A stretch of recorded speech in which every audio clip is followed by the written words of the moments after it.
चलिए दोस्तों, बहुत बहुत स्वागत है एक बार फिर से आप सभी का। क्योंकि हम लोग सेकेंड चैप्टर पढ़ रहे हैं और सेकेंड चैप्टर में महाजनपद के बारे में हमने पिछले वीडियो वाले में चर्चा किया हुआ था, लेकिन महाजनपद के बारे में डिटेल जानकारी नहीं थी एनसीईआरटी में। इसलिए हमने सोचा कि उससे प्रश्न बन जाए तो वह अगर आ जाता आपके एग्जाम में तो कहीं छूट जाए, तो आप क्लेम करने लगे सर ये चीज़ कैसे छूट गया। वैसे तो बहुत सारी चीज़ है, अगर आप हम पढ़ा भी देते हैं, आप ठीक से नहीं पढ़िएगा तो छूट जाएगी, बट हम अपने तरफ से कोई कमी नहीं छोड़ना चाहते हैं। हमने उस बार कहा था कि हम इसका एक वीडियो कराएंगे, तो चलिए हम लोग इसको जान लेते हैं। 16 महाजनपद, पहले मैप देखेंगे, उसके बाद उसकी स्थिति को देखेंगे कि वह कहाँ है, किस राज्य में है। ठीक है, तो सबसे पहले मैप को हम लोग देखते हैं। ठीक है, तो सबसे पहले देखिए, सबसे पूरब में जो है वह क्या है, अंग।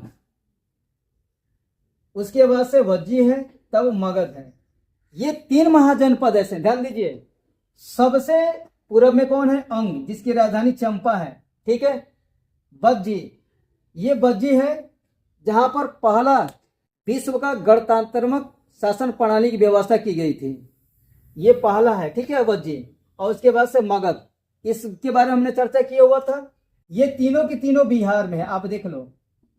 ये तीनों की तीनों कहाँ है, बिहार में। ये तीनों कौन, ये तीनों महाजनपद। ठीक है, इसके बाद से मल को देखते हैं। उसके बाद से काशी है, वत्स है, कौशल है, सूरसेन है, पंचाल है। ये सब के सब कहाँ है, ये सब यूपी में है। ये सब कहाँ है, यूपी। कहाँ है ये सब यूपी में है।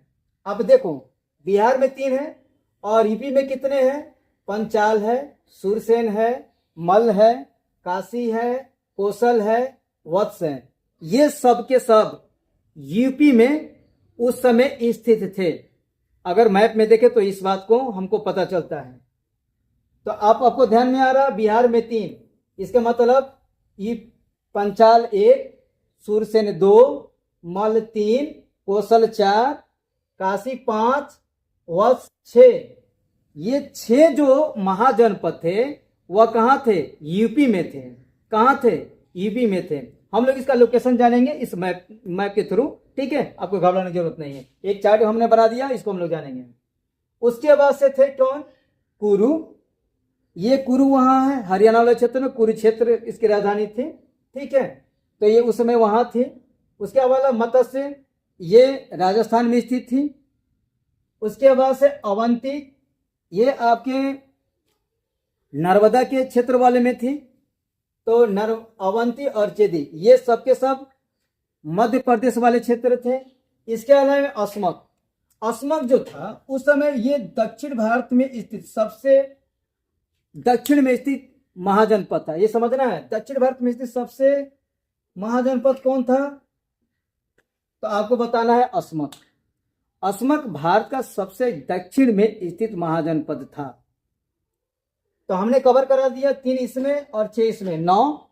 उसके बाद से कुरु को हमने बता दिया, ये हरियाणा में था जिसकी राजधानी कुरुप्रस्थ थी। 10 मत्स्य, इसको हमने बता दिया राजस्थान में था। 11 अवंती और चेदी, ये दोनों थे। 13 14 ये हो गया अस्मक। और उसके बाद से गंधार और कंबोज, ये भारत से 2 महाजनपद ऐसे थे जो बाहर थे। कौन कौन 2 भारत से महाजनपद बाहर थे, गंधार और कंबोज।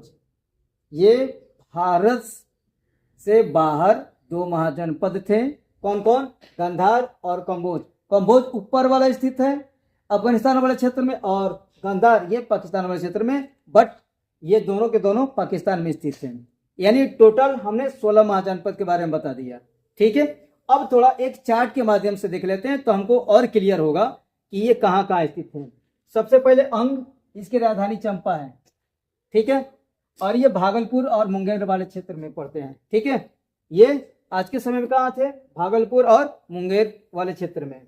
उसके बाद से मगध की पहले जो राजधानी थी वह राजगाह या राजगीर थी। ठीक है, और इसकी दूसरी राजधानी कहाँ थी, पाटलिपुत्र थी। हमने बताया था कि उदयनी उसको उठा करके लेकर गया था पाटलिपुत्र में, तो आपको समझ में आना चाहिए। इसको गिरिब्रज भी बोलते हैं, तो समझ में आना चाहिए। अब इसका लोकेशन देख लेते हैं कि ये मगध किस वाले क्षेत्र में थी, तो पटना और गया वाले क्षेत्र में। पटना और गया वाले क्षेत्र को मिलाकर क्या बोलते हैं, मगध। इसकी राजधानी कहाँ थी, राजगाह, राजगीर या पाटलिपुत्र, ये दोनों दे सकता है। ठीक है, ये ध्यान देने की जरूरत है। इसमें आपसे क्वेश्चन ये पूछ सकता है कि मगध की राजधानी थी, एक दे देगा राजगीर और दूसरा में भी दे देगा पाटलिपुत्र, और तीसरा में ऑप्शन दे देगा ए और बी दोनों सही है, और चौथा ऑप्शन दे देगा इनमें से कोई नहीं। तो अगर आपको ध्यान में आएगा तो आप मार दिएगा राजगीर और पता लगेगा कि पाटलिपुत्र भी था, तो हो गया गलत, इसलिए ध्यान से पढ़ना है। वज्जी, इसकी राजधानी वैशाली थी, और ये कौन वाला क्षेत्र है, मुजफ्फरपुर वाले क्षेत्र, और ये बिहार और नेपाल से लगा हुआ ये महाजनपद था। और हमने आपको बताया कि ये वज्जी पहला ऐसा महाजनपद था जहां पर सबसे पहले गणतांत्रिक शासन प्रणाली स्थित थी। यानी पहला विश्व का अगर कोई गणतांत्रिक शासन प्रणाली कहीं पर मिलती है तो कहाँ मिलती है, वज्जी में।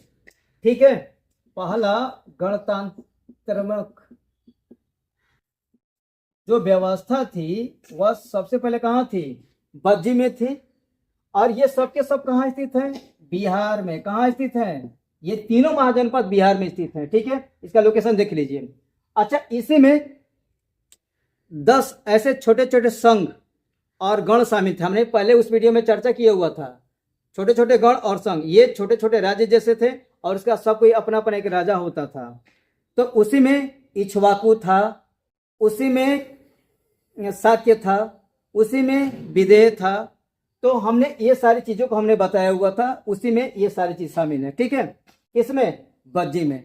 ठीक, और उसी में लिच्छवी था। लिच्छवी विश्व का पहला गणतांत्रिक शासन प्रणाली अपनाने वाला राज्य था। और लिच्छवी कहाँ स्थित था, वज्जी में। वज्जी महाजनपद है, लिच्छवी क्या है, छोटा सा राज्य है जहां पर गणतांत्रिक शासन प्रणाली स्थित थी। ये क्लियर हुआ, समझना ध्यान से। लिच्छवी, ये लिच्छवी छोटा सा राज्य था और वज्जी महाजनपद है। लिच्छवी वज्जी में स्थित थी और लिच्छवी में ही पहला विश्व का गणतांत्रिक शासन प्रणाली स्थित थी। ये क्लियर हुआ। और ये बिहार में है, ये कहाँ है, बिहार में। ठीक है, अब क्लियर हुआ। इसके देख लीजिए लोकेशन कहाँ है, मुजफ्फरपुर, यानी बिहार नेपाल वाला क्षेत्र। और इसकी राजधानी कहाँ थी उस समय, वैशाली थी। कहाँ थी, वैशाली। अब आते हैं काशी। काशी वाराणसी में इसकी राजधानी है, और ये बनारस वाला क्षेत्र में उस समय स्थित था। ये भी उस समय बहुत समृद्ध हुआ करता था, और इसी को लेकर के बहुत बार झगड़ा भी हुआ था, बिम्बिसार अजातशत्रु को लेकर के। और उसके बाद से अशोक में देखने के लिए मिला हुआ है, उसके बाद से चंद्रगुप्त मौर्य के बीच में देखने के लिए मिला, वो लेकर के काशी को चर्चा रहे थे। उसके बाद कौशल की राजधानी श्रावस्ती, जो आज का अयोध्या है, राम मंदिर वाला अयोध्या, वही श्रावस्ती। ठीक है, इसका लोकेशन देख लीजिए। अवध वाला क्षेत्र है। अवध का नवाब किसे कहते हैं, लखनऊ को, तो आप समझ रहे हैं। तो ये अवध वाला क्षेत्र कौन है, गोंडा और फैजाबाद। हम कहते हैं यहाँ से जब गोरखपुर से आगे बढ़िएगा तो हमारी जो ट्रेन होती है सप्तक्रांति, 2 स्टेशन पर उतरती है, रुकती है। एक गोंडा है, उसी में लोग कहता है कि बहुत ज्यादा चाय लोग चढ़ता है, तो ये वही गोंडा है, फैजाबाद आगे वाला। ठीक है, तो अवध वाला क्षेत्र। तो कौशल समझ में आ रहा है, कौशल की राजधानी श्रावस्ती। कौशल की राजधानी श्रावस्ती, इसका लोकेशन कहाँ है, गोंडा और फैजाबाद, अवध वाला क्षेत्र में पड़ता है। उसके बाद देखते हैं वत्स। उसके बाद क्या देखते हैं, वत्स। इसकी राजधानी कहाँ है, कौशाम्बी। कौशाम्बी वाला क्षेत्र कौन है, इलाहाबाद और मिर्जापुर वाला क्षेत्र। ठीक है, ये इलाहाबाद गंगा जमुना और सरस्वती के संगम वाले क्षेत्र पर, और मिर्जापुर ये गंगा किनारे वाला। ठीक है, आप समझ में आ रहा है। तो वत्स कहाँ है, इसकी राजधानी कौशाम्बी, और क्षेत्र इसका देख लीजिए, इलाहाबाद और मिर्जापुर। राजधानी तो आपको एकदम क्लियर ही क्लियर रखना है। इसके अलावा पंचाल। पंचाल 2 भागों में बटा हुआ था, एक उत्तरी और दूसरा दक्षिणी। उत्तरी पंचाल की राजधानी अहिच्छत्र, जो बरेली वाले क्षेत्र है, और दक्षिण वाला जो क्षेत्र है वह काम्पिल्य, जिसको कन्नौज कहा जाता है। ठीक है, ये 2 भागों में बटा हुआ था, उत्तरी और दक्षिणी। उत्तरी वाले को अहिच्छत्र और दक्षिणी वाले को काम्पिल्य यानी कन्नौज। और ये क्षेत्र कहाँ थे, रुहेलखंड वाले क्षेत्र थे। ठीक है, कौन क्षेत्र से, रुहेलखंड। उसके अलावा मल्ल ये दूसरा महाजनपद था जहां पर गणतांत्रिक शासन प्रणाली थी।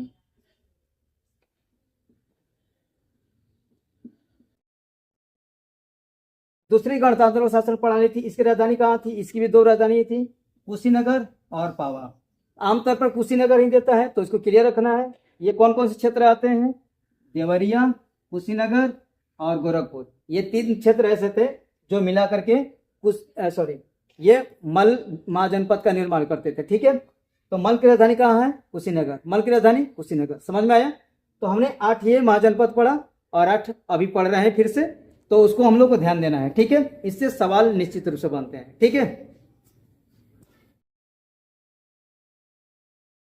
हाँ तो दोस्तों अभी हमने 8 महाजनपद के बारे में जाना था, अब 8 महाजनपद फिर से जान लेते हैं। ठीक है, तो सबसे पहले आता है सुरसेन।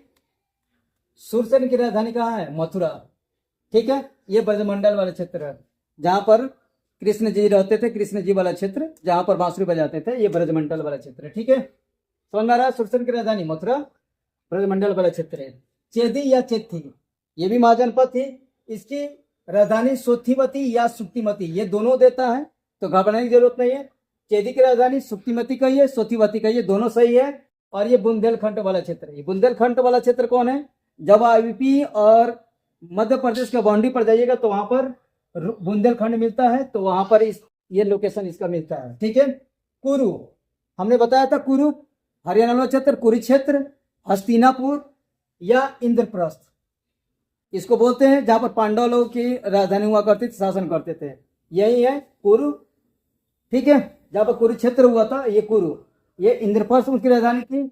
और ये दिल्ली, हरियाणा और यूपी तीनों जगह इनका लोकेशन यानी इनका राज्य विस्तार था, तो ये तीनों क्षेत्रों में था। ठीक है, उसके अलावा मत्स्य, जिसकी राजधानी कहाँ है? विराटनगर। हमने आपको बताया था ये राजस्थान क्षेत्र में है, तो जयपुर, अलवर, भरतपुर ये तीनों क्षेत्रों में इनका विस्तार था, ये राजस्थान में मिलते हैं। कौन? मत्स्य। मत्स्य की राजधानी विराटपुर। ठीक है, मत्स्य बड़ा विराट थी। ठीक है, उसके बाद अवंती। अवंती 2 भागों में बटा हुआ था, एक उत्तरी और दूसरा दक्षिणी।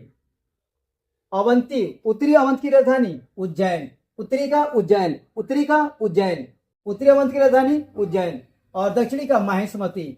बाहुबली पिक्चर देखते हैं, उसमें प्रभास क्या बोलता है? जय माहिष्मती, ये वही माहिष्मती है। ठीक है, तो अवंती की राजधानी उत्तरी का उज्जैन और दक्षिणी का माहिष्मती। कहाँ स्थित है? उज्जैन और नर्मदा नदी के मध्य में, बीच में स्थित है। उसके अलावा अस्मक हमने बताया था कि सबसे दक्षिणतम महाजनपद, इसकी राजधानी प्रतिष्ठान। कहाँ है? प्रतिष्ठान है। ठीक है, ये नर्मदा और गोदावरी के बीच में इसका लोकेशन था। ठीक है, नर्मदा और गोदावरी के बीच में, किसका? अस्मक का। ठीक है, अस्मक की राजधानी प्रतिष्ठान, अस्मक की राजधानी प्रतिष्ठान। उसके बाद से कंबोज। कंबोज की राजधानी कहाँ है? हाटक। हमने बताया था कि 2 महाजनपद है जो भारत से बाहर पाई जाती थी, तो उसमें कंबोज की राजधानी कहाँ है? हाटक। कहाँ स्थित है?